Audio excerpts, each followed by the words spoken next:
Mesdames et messieurs, bonjour.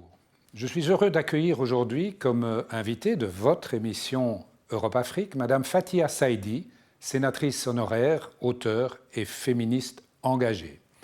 De 1999 à 2018, elle a été députée, sénatrice, membre de l'Assemblée parlementaire du Conseil de l'Europe et adjointe au maire de la commune bruxelloise d'Evere. Dans ses fonctions sociales et politiques, Mme Saïdi s'est beaucoup investie dans les thématiques liées à l'égalité, aux droits humains, aux droits des migrants et au devoir de mémoire. Madame Saïdi, bonjour et merci d'avoir accepté notre invitation. Avec plaisir. Dans votre parcours politique et votre vie de tous les jours, comment est-ce que vous vivez votre double identité marocaine et belge? Avec beaucoup de sérénité, comme un être doté de plusieurs cultures, ce qui fait plusieurs richesses également. Et voilà, avec l'âge, c'est quelque chose qui me convient tout à fait. Et j'ai deux pays, j'ai deux, voire même plusieurs cultures. Et tout cela se vit vraiment en harmonie. Donc je vais très bien, merci. Et quel regard portez-vous sur l'intégration des Marocains en Europe? Ben écoutez, il y a plusieurs choses à en dire. D'abord parce que les mouvements sont différents.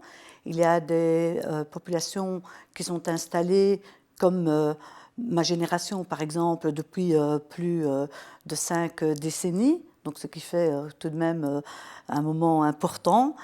Et il y a des nouvelles arrivées. Et donc tout cela se fait avec plus ou moins de bonheur, parfois avec des parcours extrêmement bien réussis, parfois avec des parcours un peu plus cabossés. Mais dans l'ensemble, je pense que tout se passe plutôt bien, je dirais, pour notre petit pays qu'est la Belgique, même si, bien évidemment, il y a aussi des difficultés que nous devons gérer, que nous devons travailler en commun. En ce qui me concerne, je ne suis pas tout à fait satisfaite du vivre ensemble aujourd'hui. Je pense qu'on a eu quand même des accidents de parcours très dramatiques, comme les attentats, par exemple, qui sont venus mettre un peu de sable dans les rouages. Et donc, il faut reconstruire une confiance. Donc, je pense que là, il y a encore beaucoup de travail à faire ensemble, sur le vivre ensemble, entre autres. Vous dites que vous allez très bien, j'en suis sûr à vous entendre, mais dans vos différentes fonctions politiques et sociales, est-ce que vous avez senti un jour que vous étiez, disons, discriminé? Oui, absolument. Vous savez, la discrimination peut être quelque chose de tout à fait concrète, de tout à fait palpable, mais elle est aussi, et c'est là que c'est beaucoup plus difficile de la débusquer, elle peut aussi être dans un regard, par exemple, donc nettement moins objectivable. Et oui, j'ai déjà eu à plusieurs reprises l'occasion, par des mots blessants, par des regards haineux, par des insultes, par des menaces de mort, l'occasion de me sentir totalement discriminée. Des menaces de mort aussi? Oui, j'ai eu dans mon parcours politique 2 menaces de mort, une à la commune et une au Parlement bruxellois. Et donc oui, alors à ce moment-là, on se sent vraiment non seulement discriminé, mais aussi en danger. Vous êtes né à Oran, en Algérie. Vous êtes donc un témoin ou un témoignage vivant, quelque part, de cette relation forte qui unit les peuples marocains et algériens, mais qui se trouve aujourd'hui bloquée par la fermeture des frontières entre les deux pays, ce qui constitue une entrave à l'intégration maghrébine. Que pouvez-vous nous dire à propos de cette situation ? Mais écoutez, d'abord, une pensée très très émue pour nos amis algériens qui vivent aujourd'hui un tournant un peu difficile à prendre. Et donc, vraiment une attention très très émue à leur égard. Et aussi un souhait, mais vraiment pas un souhait de bisounours ou de naïveté candide, de voir vraiment ces deux peuples se réconcilier, et pas un jour, mais dans les meilleurs délais, et j'espère dans les plus brefs délais. Vous savez, il y a entre le peuple marocain et le peuple algérien des relations qui se sont nouées, des relations familiales, des mariages, et des personnes aujourd'hui qui sont séparées physiquement. Et donc tout cela est intolérable pour deux pays voisins, deux pays en principe qui devraient être frères. Et donc tout ce que je peux espérer aujourd'hui, c'est un soubresaut vers la raison et vers la réconciliation. Mais vous savez de quoi on parle, évidemment, puisque vous avez écrit avec les fourmis prédatrices un livre sur l'expulsion massive des Marocains d'Algérie en 1975. Vous êtes donc très sensible au phénomène des migrations forcées. C'est toujours un traumatisme pour les populations. Oui, c'est même une destruction mentale, parce que lorsqu'on vous expulse d'un pays où vous êtes né, où vous avez vécu pendant des décennies, où dans le cas de l'Algérie et du Maroc, il y a eu une guerre et donc des Marocains qui se sont battus aux côtés du peuple algérien pour l'indépendance du pays, mais tout ça, ça noue des liens vraiment solides. Et du jour au lendemain, tout cela est brisé, tout cela vole en éclats. Ce sont des histoires humaines qui volent en éclats. Et ce sont aussi des familles, comme je le disais il y a quelques instants, il y a de nombreuses familles mixtes qui ont été séparées. Et donc lorsque le mari, l'homme était marocain, il partait avec ses enfants et la femme algérienne restait au pays. Le contraire, donc lorsque la femme était marocaine, elle partait seule, elle était expulsée seule vers son pays d'origine, le Maroc, et l'homme algérien restait avec ses enfants. Écoutez, tout cela est juste insupportable, insoutenable et inhumain. Et c'était vraiment une espèce de punition à l'égard de milliers de personnes qui n'avaient rien demandé et qui parfois ne savaient même pas. Il y a des enfants qui sont aujourd'hui devenus adultes et qui ont témoigné dans de nombreuses conférences en disant « Nous ne savions même pas que nous étions Marocains. On a toujours cru que nous étions Algériens. » Et donc voilà, ce sont vraiment des bris de vie et c'est regrettable. Alors qu'est-ce qu'on peut en espérer ? Parce que très souvent, quand on parle des Marocains expulsés d'Algérie, on me dit oui, mais tu t'attaches à de vieilles histoires, ça réveille les rancœurs, ça réveille les haines. Non, non, non, pas du tout. Je ne pense pas que ça réveille les haines et les rancœurs. Je pense que l'on peut se parler, que l'on peut mettre sur la table les passés mutuels, en discuter et après cette discussion, arriver à la réconciliation. Mais on ne peut pas non plus demander à des personnes qui ont souffert de se taire sous prétexte que l'on va remonter de vieilles revanches à la surface. Vous parliez de punition. Votre actualité, c'est la sortie d'un livre romancé, mais quand même assez autobiographique, sur le mariage forcé. Bon, il faut être clair d'entrée, ce n'est pas un prescrit religieux, mais néanmoins, c'est dans certaines traditions. Est-ce que c'est une pratique qui est encore très répandue ? Ben écoutez, lorsque j'en parle autour de moi, surtout depuis que le livre est sorti et que je suis invitée dans différentes sphères pour le présenter, oui, c'est encore d'actualité. Ça se fait de manière peut-être un peu plus insidieuse, mais les femmes que je rencontre, de nombreuses femmes en tout cas, témoignent en disant « j'ai été mariée de force » ou des jeunes filles qui me disent « ah oui, oui, ça se fait encore ». Pas plus tard que la semaine dernière, j'étais à Lille et j'ai rencontré des jeunes filles entre 15 et 18 ans qui m'ont dit « oui, il y a des amies qui ont été mariées de force. À l'approche des vacances, elles sont parties avec leurs parents, elles sont revenues, elles étaient mariées. » Donc oui, la problématique Qu'est-ce qu'on peut faire pour faire changer ces mœurs-là ? Qu'est-ce qu'on peut faire ? D'abord, c'est pour ça que j'ai voulu témoigner. Je pense que c'est indispensable de libérer la parole et d'en parler, de montrer aussi que ce n'est pas une prison dans laquelle on est enfermé à vie, on peut en sortir. Et je ne dis pas que c'est facile d'en sortir. Je pense que pour les personnes qui ont lu mon livre verront combien c'était difficile. Il faut aussi donner aux jeunes filles comme aux jeunes hommes, parce que très souvent on pense que les hommes échappent au mariage forcé, ce n'est pas vrai. Il faut leur donner les outils pour pouvoir contrer des arguments qui en somme ne tiennent à rien. Ils ne sont absolument pas acceptables, ni dans la culture, ni dans la tradition religieuse, qui ne l'impose pas d'ailleurs en islam. Et donc je pense aussi qu'il faut vraiment parfaire l'éducation et surtout donner aux filles la possibilité d'aller à l'école, quels que soient les endroits dans lesquels elles se trouvent.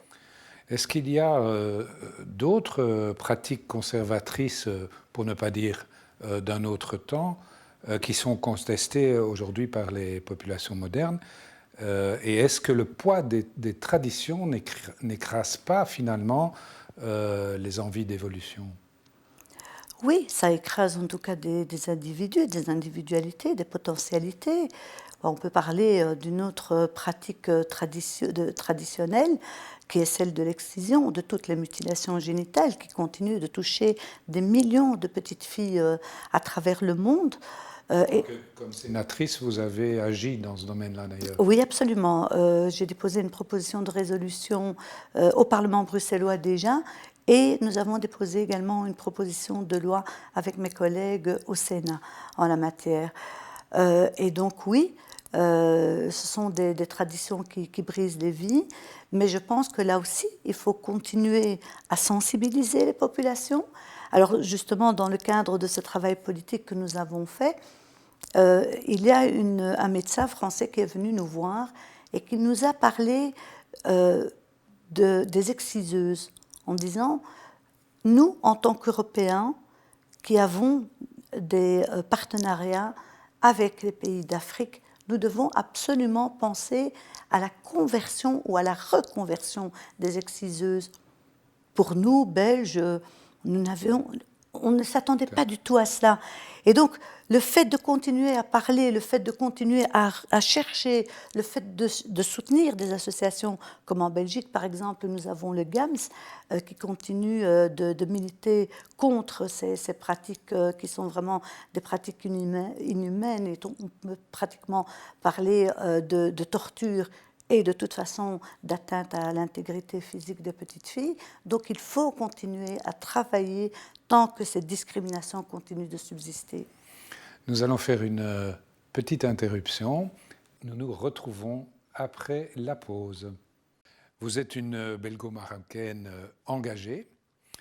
Et donc, comment voyez-vous l'évolution du droit des femmes un peu partout dans le monde? Je veux dire, au Maroc, en Afrique, en Europe. Je pense à l'émancipation de la femme, à la lutte contre les violences faites aux femmes, à l'égalité hommes-femmes. Est-ce qu'ils sont en voie de progrès ou est-ce que ce soit un phénomène qui est d'une lenteur déconcertante? Alors en tant que féministe engagée, je vais bien évidemment vous dire que jamais assez rapide. Ça n'avance pas très vite, mais ça avance. Mais malgré tout, lorsqu'on voit un petit peu au niveau mondial, on voit qu'il y a encore de nombreuses discriminations que continuent de subir les femmes, de nombreuses violences. Alors aujourd'hui, qu'est-ce qui a changé? C'est que la parole s'est libérée. Et ça, je pense que c'est déjà une excellente chose. On en parle, et donc quand on en parle, on agit. Alors, en ce qui concerne les lois, vous savez, on peut avoir de très très bons arsenaux juridiques. Il faut aussi que les sociétés évoluent et qu'à un moment donné, la loi ne court pas plus vite que les sociétés. Et en ce qui concerne le Maroc, par exemple, eh bien, on a eu cette magnifique réforme de 2004 qui a permis à la Moudawana de devenir le code de la famille, qui a permis malheureusement pas d'abolir la répudiation, mais en tout cas de la cadenasser fortement, histoire de ne pas en faire quelque chose de tout à fait usuel et courant, qui a permis d'abolir la répudiation, qui était l'acte unilatéral de fin d'une union, souvent au détriment de l'épouse, qui a permis de mettre aussi le couple à égalité en termes de gestion de la famille, et qui a surtout supprimé le tuteur pour les femmes. Là, je pense que c'était aussi une excellente avancée. Alors, sur le terrain, ça donne quoi? Ça donne effectivement de bonnes avancées, mais ça donne aussi un décalage entre les réalités. Je pense plus particulièrement aux femmes rurales, qui méconnaissent totalement les lois dont elles pourraient bénéficier. Et donc, quand vous dites que les lois vont parfois plus vite que les mœurs, c'est clairement un peu le cas au Maroc. Oui, absolument. Donc, pour les femmes rurales, par exemple, donc, là, il y a une méconnaissance des lois, et donc, ça ouvre la porte à plusieurs choses. Et il y a également un grand pouvoir qu'on a laissé aux juges, et je lisais dernièrement dans la presse marocaine qu'aujourd'hui, on comptabilise 12% de mariages de mineurs, ce qui est énorme. 12%, ça fait 12 filles sur 100. C'est énorme. C'est un chiffre impressionnant et c'est un chiffre qui nous ouvre les yeux sur le pouvoir que l'on a donné aux juges. Et donc je pense qu'aujourd'hui, comme de nombreuses féministes et comme de nombreux progressistes marocains, je pense qu'il faut absolument revoir la Moudawana et l'ouvrir à d'autres réformes que celles que l'on a connues en 2004, entre autres sur ce mariage des mineurs. Et sur le reste, eh bien, écoutez, il y a la loi contre les violences qui a enfin été votée. Donc on attend un petit peu de la voir et de voir comment elle va évoluer. Il y a également le Haut Conseil de la parité qui va tout doucement nous montrer également comment il fonctionne. Mais sinon, dans les faits, lorsqu'on voit que la Constitution de 2011 a fait des avancées vraiment formidables en termes de parité et en termes d'égalité, on ne peut que le saluer. Il reste maintenant à mettre vraiment ces dispositions légales en adéquation avec le terrain. Mais est-ce que ces réformes remarquables sur le plan législatif du Code de la famille au Maroc, est-ce que c'est aussi éventuellement même s'il y a ce décalage avec les mœurs, mais est-ce que c'est aussi une source d'inspiration pour d'autres pays en Afrique ou bien c'est resté dans les frontières marocaines? Ah non, non, c'est une source d'inspiration pour d'autres pays. Je sais que les femmes marocaines et les femmes tunisiennes ont beaucoup travaillé ensemble et se sont inspirées alors que la femme tunisienne connaît un statut très très intéressant et plus intéressant, je dirais même, que le statut des femmes marocaines. Depuis 1957, les femmes tunisiennes jouissent vraiment de très très belles avancées, de très très belles libertés. Mais ça a permis aux femmes marocaines et aux femmes tunisiennes de travailler ensemble à l'époque de la Constituante, où il y avait tout ce débat sur la complémentarité. Et je sais qu'il y a eu un très très bel échange entre les femmes marocaines et les femmes tunisiennes. Et moi qui suis vraiment très très favorable à toutes les solidarités et aux échanges de bonnes pratiques, je trouve ça vraiment remarquable. Le modèle patriarcal et l'ascendance du mari sur son épouse constituent en fait des principes fondateurs de la Moudawana. Donc, est-ce qu'ils sont, par le biais de ces réformes du code de la famille, est-ce qu'ils sont un peu remis en question, in fine? Mais ils ont été remis en question déjà par le ménage, où avant 2004, c'était l'époux qui décidait au sein du ménage. Aujourd'hui, la famille est mise, c'est l'homme et la femme qui sont égaux pour la gestion de la famille. Donc là, je pense que c'était vraiment une très très belle avancée. Maintenant, encore une fois, il y a beaucoup de choses qui doivent être revues en termes d'égalité et les femmes marocaines n'ont de cesse de plaider pour une égalité qui va plus loin. Vous savez, aujourd'hui, on parle de l'égalité en héritage. C'était un débat que l'on ne pouvait pas imaginer se voir un jour ouvrir au Maroc. Alors, on a essayé très, très vite. Certaines composantes de la société et du monde politique ont très, très vite essayé de refermer les portes et de barricader les fenêtres, mais le débat a été mis sur la table et le débat va reprendre sur ces questions-là. On a aussi connu le débat sur les libertés individuelles. Là aussi, il y a eu des portes qui se sont refermées. On a essayé de barricader les fenêtres, mais le débat est sur la table. Et à partir du moment où on a mis le débat sur la table, inéluctablement, il va falloir passer à table et discuter tous ensemble. J'ai bien entendu pour tout ce qui est divorce, héritage, etc., et de vrais progrès, même si moi-même, allant régulièrement au Maroc, je constate qu'il y a des attitudes incroyables. Parfois, quelqu'un qui a envisagé de divorcer depuis le Code civil, eh bien, il divise sa maison en deux et ne divorce pas. Mais je voulais venir, moi, sur le terrain du travail. En fait, la nécessité financière des ménages ou la volonté des femmes d'acquérir une certaine indépendance fait que le marché du travail accueille de plus en plus de femmes. Mais est-ce que cette évolution est aussi perceptible en Afrique qu'en Occident?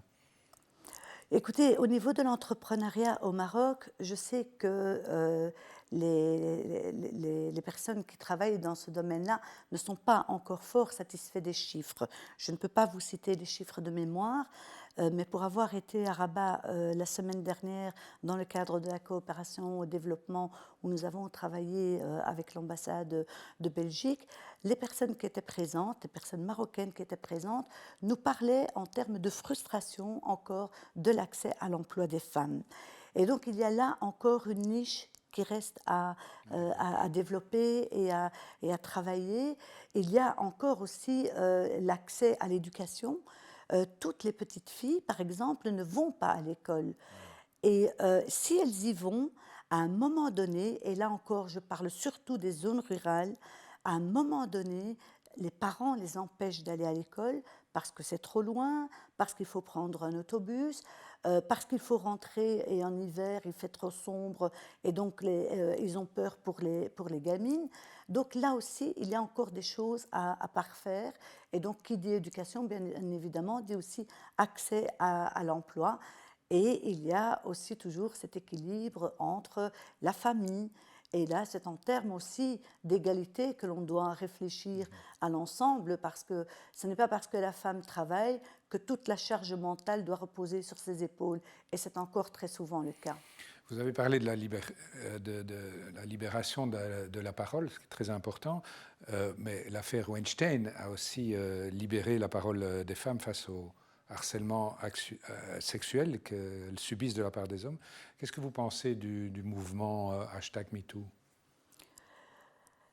Je trouve qu'il a été nécessaire. Il a été nécessaire, encore une fois, pour libérer la parole et pour permettre aux femmes d'oser en parler. Trop souvent, les femmes qui étaient victimes de violences, que ce soit des violences verbales, que ce soit des violences sexistes, que ce soit malheureusement des violences sexuelles, elles se tairaient, elles se repliaient sur elles-mêmes, et c'était elles qui étaient doublement punies. Elles étaient doublement punies de par l'atteinte à leur intégrité, qu'elle soit physique ou morale, et elles étaient punies parce qu'elles étaient emprisonnées dans ce qui leur était arrivé. Et donc le phénomène de MeToo a permis de libérer la parole. Et aujourd'hui, on vous dit « Ah, mais il y a beaucoup de femmes qui sont victimes de violences. Ah, le nombre de féminicides est important. » Je ne pense pas que le nombre de féminicides est plus important, que le nombre de violences est plus important. C'est parce qu'aujourd'hui, les femmes osent parler. Et encore une fois, au risque de me répéter, quand on en parle, on le prend en considération et on y travaille. Malheureusement, ça prend du temps, mais heureusement, c'est pris en charge. Et on travaille, on continue à en parler et on continue surtout à réfléchir aux politiques à mettre en place. Dans le même ordre d'idée, qu'est-ce que vous pensez de ces actrices de cinéma qui, si elles jouent des rôles rebelles, voire sulfureux, subissent menaces et dénigrements? Ben, c'est tout simplement intolérable parce que là, non seulement il y a une atteinte aux femmes parce qu'elles sont femmes, et donc elles ne sont pas considérées comme des actrices à part entière, c'est-à-dire capables de jouer tous les rôles, que ce soit le rôle de la prostituée, que ce soit le rôle d'une maman, que ce soit tous les rôles. de la société, en ceux compris, ceux dont on a, que l'on n'a pas envie de voir et pourtant qui existent. Donc ça ne sert à rien de se voiler la face et de jouer et de continuer à évoluer de manière hypocrite. Et donc là, d'une part, c'est intolérable parce que ça touche les femmes exclusivement, et d'autre part, c'est aussi, je dirais, presque une censure, parce qu'à partir du moment où une femme est attaquée en tant que femme, en tant qu'actrice, elle va tout simplement commencer à s'auto-censurer, à refuser de jouer des rôles. Et là, alors, on touche vraiment à la créativité, on touche à l'envie de jouer, d'être une actrice ou une comédienne à part entière, et c'est regrettable aussi pour notre production culturelle. Petite question, et c'est lié aussi à votre production littéraire. Donc, dans un contexte d'immigration, de crise identitaire, le devoir de mémoire est vraiment très important. Et vous allez sortir un ouvrage intitulé Écho de la mémoire sur les montagnes du Rif. Pouvez-vous nous en dire un peu plus? Sans être trop long, parce qu'on arrive à la fin de l'émission. Absolument. Mais, Écho de la mémoire sur les montagnes du Rif est un livre sur lequel je travaille depuis 2008. Donc, je l'ai terminé en août 2018 et il va paraître au début de 2020. C'est le portrait de 9 femmes, malheureusement, que la plupart sont décédées, qui n'ont jamais quitté les contrées du Rif. Et comme je suis riféenne, je n'ai jamais vécu dans le Rif. J'ai voulu savoir ce que c'était que d'être une femme ayant vécu dans le Rif dans les années 30, dans les années 40. Et donc j'ai dressé le portrait de 9 femmes riféennes, dont la fille d'Abdelkrim El-Khattabi, Madame Aïcha El-Khattabi. Et Madame Saïdi, c'est une grande tentation que nous aurons tous désormais de vouloir lire ce livre, et nous allons clôturer notre émission comme ça. Merci beaucoup encore d'avoir accepté notre invitation. Merci à vous. Et chers téléspectateurs, pour ma part, je me réjouis de vous retrouver dans une semaine pour une nouvelle émission Europe-Afrique.